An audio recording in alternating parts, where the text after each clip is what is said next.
Hello students, इस video में आप लोग जानेंगे काइनेटिकली कंट्रोल्ड प्रोडक्ट क्या होते हैं एंड थर्मोडायनेमिकली कंट्रोल्ड प्रोडक्ट क्या होते हैं। काइनेटिकली कंट्रोल्ड प्रोडक्ट को शॉर्ट फॉर्म में हम केसीपी बोल सकते हैं एंड थर्मोडायनेमिकली कंट्रोल्ड प्रोडक्ट को हम टीसीपी बोल सकते हैं। तो इसको हम डेमोन्स्ट्रेट करेंगे in the reaction of butadiene with HBR in the presence of solvent CCl4।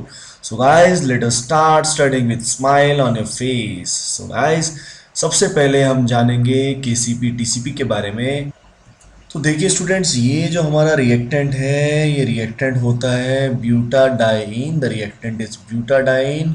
और ये जो ब्यूटाडाइन है ये एचबीआर से रिएक्शन करता है। अब जैसे ये एक तरह से एल्कीन का ही टाइप है तो it will undergo addition reaction, यानी यहाँ पे एडिशन टाइप की रिएक्शन होगी जिसके अंदर पाई बॉन्ड्स ब्रेक होंगे और पाई बॉन्ड ब्रेक होने के बाद एचबीआर ऐड होगा। वन इक्विवेलेंट यहाँ पे ऐड कर रखा है इसका, तो एक ही पाई बॉन्ड को हम ब्रेक करेंगे। CCl4 यहाँ पे क्या है, सॉल्वेंट है। तो स्टूडेंट देखिए, इसके अंदर दो पॉसिबल प्रोडक्ट हैं। पहला पॉसिबल प्रोडक्ट में ब्रोमीन यहाँ पे जुड़ रहा है और हाइड्रोजन यहाँ पे जुड़ रहा है। ये जो प्रोडक्ट आता है इसको बोलते हैं 1,2 एडिशन प्रोडक्ट। इसको 1,2 एडिशन प्रोडक्ट इसलिए बोलते हैं क्योंकि H और Br जो है ये एडजेसेंट पोजीशन पे क्या कर रहे हैं, लाई कर रहे हैं, एडजेसेंट पोजीशन पे जुड़े हैं, तो इसको बोलते हैं 1,2 एडिशन प्रोडक्ट। और जो ये सेकंड प्रोडक्ट आपको दिखाई दे रहा है, इसको अगर हम ध्यान दें तो एक ब्रोमीन यहाँ जुड़ा है और H जो जुड़ा है वो यहाँ जुड़ा है। तो दोनों की जो रिलेटिव पोजीशन है वो 1,2 की बजाय क्या है, 1,4 पोजीशन है, इसलिए इसको बोलेंगे 1,4 एडिशन। यानी दो तरह के प्रोडक्ट बन सकते हैं, या तो H और Br ऐड हो सकते हैं एडजेसेंट एटम्स पे, या वो ऐड होंगे 1,4 पोजीशन पे। तो there are two type of product possible in this particular case. आइए देखते हैं कैसे होता है और फिर केसीपी और टीसीपी क्या होता है। इसका मैकेनिज्म आप याद रखेंगे। If you remember this then you will be much happier and easier to score better marks. So let us start the mechanism. सबसे पहले ब्यूटाडाइन का कोई भी एक पाई बॉन्ड H को इलेक्ट्रॉन देगा, क्योंकि H है इलेक्ट्रॉन डेफिशिएंट और ब्रोमीन पे डेल्टा नेगेटिव है। तो ये पाई बॉन्ड लेटस से टूटा, इसने इलेक्ट्रॉन H को दिया, जिससे किसी एक कार्बन का H के साथ बॉन्ड बना और यहाँ पे एक बॉन्ड ब्रेक हो गया। अब इससे हमने इसलिए बॉन्ड बनाया है क्योंकि अगर यहाँ पे बॉन्ड बनाया सिग्मा बॉन्ड तो यहाँ वैलेंसी फ्री होगी और इस कार्बन की डिग्री क्या होगी, 2। और अगर कार्बन की डिग्री क्या है, 2, तो कैटायन रिलेटिवली क्या होगा, स्टेबल होगा। तो हमको पाई बॉन्ड इस तरीके से तोड़ना है ताकि स्टेबल कार्बोकैटायन इज फॉर्म। अब देखिए ये कैटायन जो है इट इज रेजोनेंस स्टेबलाइज, इस पाई बॉन्ड के साथ ये रेजोनेंस कर सकता है। पाई बॉन्ड के साथ अगर ये रेजोनेंस करेगा तो एक इसका दूसरा रेजोनेटिंग स्ट्रक्चर ये जो है this is also a possibility. अब एक पॉसिबिलिटी क्या होगी कि जो ये Br नेगेटिव यहाँ से रिलीज हुआ था वो Br नेगेटिव या तो अटैक करे इसी पॉइंट पे। अगर Br नेगेटिव उसी इनिशियल कैटायन पे अटैक करता है तो यहाँ पे प्रोडक्ट बनेगा 1,2 एडिशन। और अगर ये Br नेगेटिव यहाँ अटैक करता है ऐसे केस में प्रोडक्ट बनेगा 1,4 एडिशन। तो आई होप आपको आइडिया लग गया कि जो 1,2 एडिशन प्रोडक्ट होते हैं, जो 1,4 एडिशन प्रोडक्ट होते हैं, ये डिपेंड करते हैं कि कौन से रेजोनेंस स्ट्रक्चर पे अटैक होगा। अब देखिए एक बात करते हैं बड़ी इंपॉर्टेंट। हम बात करते हैं कि इसमें किसको बनाना आसान है और किसको बनाना मुश्किल है। तो देखिए यहाँ पे इन दोनों रेजोनेंस स्ट्रक्चर्स में से फर्स्ट में और सेकंड में फर्स्ट वाला structure is more stable RS, क्योंकि इसके अंदर कैटायन की डिग्री क्या है, 2, तो इसमें ज़्यादा अल्फा H होने की वजह से हाइपर कॉन्जुगेशन ज़्यादा इफेक्टिव होगा। अगर ये फर्स्ट वाला जो RS है वो ज़्यादा स्टेबल है तो ऐसे केस में इसका कंट्रीब्यूशन रेजोनेंस हाइब्रिड में भी ज़्यादा होगा। इसका मतलब जब इसका रेजोनेंस हाइब्रिड ड्रॉ करेंगे तो इस पर्टिकुलर पॉइंट पे डेल्टा प्लस की वैल्यू क्या होगी, ज़्यादा होगी, दैट विल बी मोर। और इस वाले पर्टिकुलर कार्बन पे डेल्टा प्लस की वैल्यू क्या होगी, कम होगी। अब इमेजिन करो, मान लो तुम खुद Br नेगेटिव हो, तो ऐसे केस में तुम्हारे लिए अटैक करना कहाँ ज़्यादा आसान होगा, जहाँ प्लस की वैल्यू क्या होगी, ज़्यादा होगी। तो ऐसे केस में इसके लिए यहाँ अटैक करना क्या है, आसान है। यानी 1,2 एडिशन प्रोडक्ट जो बनाना होता है ये आसान होता है। आसान होने का मतलब rate of the reaction will be high. If the rate of reaction is high तो रेट की बात हम किस में करते हैं, काइनेटिक्स में करते हैं या थर्मोडायनेमिक्स में करते हैं, रेट की बात हम करते हैं काइनेटिक्स में। तो ये जो 1,2 एडिशन प्रोडक्ट बना इसको हम बोलेंगे काइनेटिकली कंट्रोल्ड प्रोडक्ट, यानी रेट ने इस प्रोडक्ट को बनाने में हेल्प की। It is a kinetically controlled product, यानी रेट ने इसको प्रोडक्ट को कंट्रोल किया है। तो इसको बोलेंगे KCP। अब देखिए अगर अटैक यहाँ की बजाय इस कार्बन पे होता है जो एक मुश्किल काम है, ऐसे केस में जो प्रोडक्ट बनेगा ध्यान से देखिए मुश्किल से बनेगा, यानी रेट इसका थोड़ा सा क्या होगा, लो होगा। लेकिन जो प्रोडक्ट है अगर उसको ध्यान से देखें, इस एल्कीन को देखें, तो इसमें टोटल अल्फा हाइड्रोजन आएंगे 5, ज़्यादा सब्स्टिट्यूशन होगा इस एल्कीन में, तो ये प्रोडक्ट स्टेबल होगा। अगर ये प्रोडक्ट स्टेबल होगा तो क्या होगा, थर्मोडाइनमिकली इट इज स्टेबल। यानी अगर थर्मोडाइनमिक्स की बात करें तो हम बात करेंगे किसकी, प्रोडक्ट की स्टेबिलिटी की, यानी प्रोडक्ट कितना स्टेबल बन रहा है, एंथैल्पी चेंज कितना नेगेटिव हो रहा है। तो यानी प्रोडक्ट की स्टेबिलिटी की बात कर रहे हैं तो थर्मोडायनेमिकली कंट्रोल प्रोडक्ट बनेगा। और अगर रेट हाई की बात कर रहे हैं तो हम बात करेंगे काइनेटिकली कंट्रोल प्रोडक्ट की।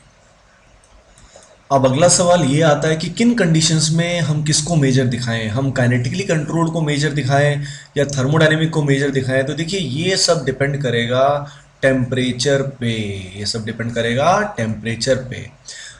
आइए देखते हैं इसका एनर्जी कर्व। इस एनर्जी कर्व से आपको और क्लैरिटी आएगी। तो देखिए लेट अस से ये हमारा ब्यूटाडाइन है, ये हमारा रिएक्टेंट है। वैसे इसमें आइडियली 2 स्टेप्स होंगे बट एक बार समझने के लिए काफ़ी है। तो अब देखिए इसमें 2 पॉसिबिलिटी हैं। पहली जो पॉसिबिलिटी है, जो ब्लू कर्व आपको दिखाई दे रहा है, इसमें एक्टिवेशन एनर्जी की रिक्वायरमेंट जो है दैट इज़ लेस, यानी ये चीज़ आसान है, रेट विल बी हाई। तो ये जो ये वाला पर्टिकुलर कर्व है, ये जो रास्ता है, इसमें रेट इज़ हाई, तो इससे जो प्रोडक्ट बनेगा दैट इज़ काइनेटिकली कंट्रोल्ड। तो ये जो प्रोडक्ट बना है कौन सा बना, 1-2 एडिशन, क्योंकि ऐसे केस में केटैन को बनाना आसान था तो रेट वाज हाई। अब देखिए दूसरा जो केस है, इसमें रेट की वैल्यू क्या है, कम है, क्योंकि शुरुआत में मुश्किलें ज़्यादा आ रही हैं। क्यों मुश्किलें ज़्यादा आ रही हैं, क्योंकि जो केटायन है that is not very stable, तो शुरुआत में कठिनाइयाँ ज़्यादा हैं।